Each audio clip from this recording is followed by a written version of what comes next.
Mesdames, Messieurs, chers habitants, chers élus et agents de la communauté de communes Brionnais-Sud-Bourgogne, bonjour. Je suis très heureuse de vous présenter mes meilleurs vœux pour l'année 2022 qui débute. Des vœux de santé, bien entendu, dans un contexte où nous n'avons malheureusement toujours pas tourné la page de la crise sanitaire, mais aussi des vœux de bonheur et d'accomplissement de tous vos projets, quels qu'ils soient. L'année 2021 a été marquée par le changement de nom de notre communauté de communes, désormais dénommée Brionnais-Sud-Bourgogne. Et ceci pour affirmer notre attachement à nos racines bourguignonnes, à notre identité brionnnaise et affirmer notre volonté de nous unir autour des 29 communes qui la composent.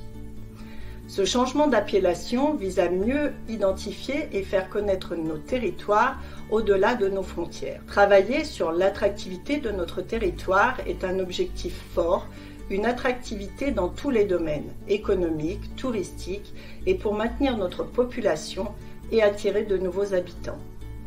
La communication étant primordiale, nous avons lancé en 2021 une application mobile que je vous invite à télécharger dès à présent si cela n'est pas déjà fait. Vous trouverez toute l'actualité du territoire et de très nombreux renseignements utiles.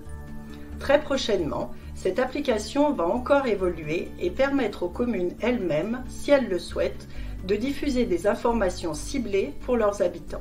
L'actualité de Brionnais-Sud-Bourgogne ne se limitant pas à ces seuls événements marquants, je vous propose de revenir en 10 images sur l'année 2021 et sur le fonctionnement de tous les services que je remercie pour leur implication.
De cette année sera marqué par l'élaboration de notre projet de territoire.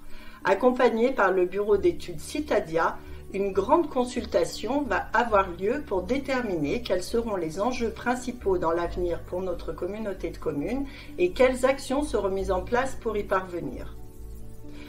Le travail sur l'harmonisation de la fiscalité du traitement des déchets ménagers va se poursuivre avec la généralisation de la ROM, la redevance d'enlèvement des ordures ménagères, sur l'ensemble de notre communauté de communes et la mise en place à court terme de la ROMI, la forme incitative de la redevance, c'est-à-dire une contribution payée par l'usager qui sera calculée en partie en fonction du poids des déchets qui ne peuvent pas être triés et donc recyclés.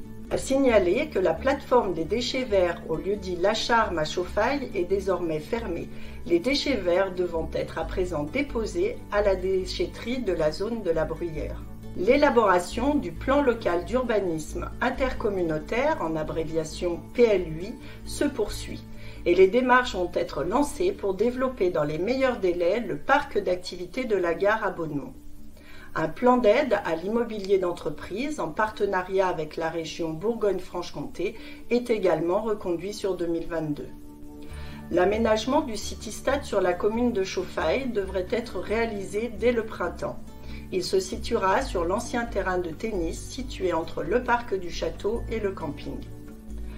Au niveau culturel, une création artistique participative verra le jour. Elle sera basée sur des témoignages de la population ou personnalités fortes du territoire Brionnais-Sud-Bourgogne, avec comme finalité la mise en ligne d'un web documentaire et la création d'un conte inspiré des témoignages qui sera mis en scène et joué. En ce qui concerne l'enfance et la jeunesse, le relais d'assistants maternels de Chauffailles souhaite créer du lien entre les assistants maternels du territoire, notamment par des ateliers délocalisés à Saint-Maurice-les-Châteaux-Neufs et à Coublan, et par des échanges sur des projets en commun avec le relais de la Clette. La ludothèque itinérante arrive également sur l'ensemble du territoire avec des rendez-vous réguliers dans chacune des communes intéressées pour faire découvrir de nombreux jeux.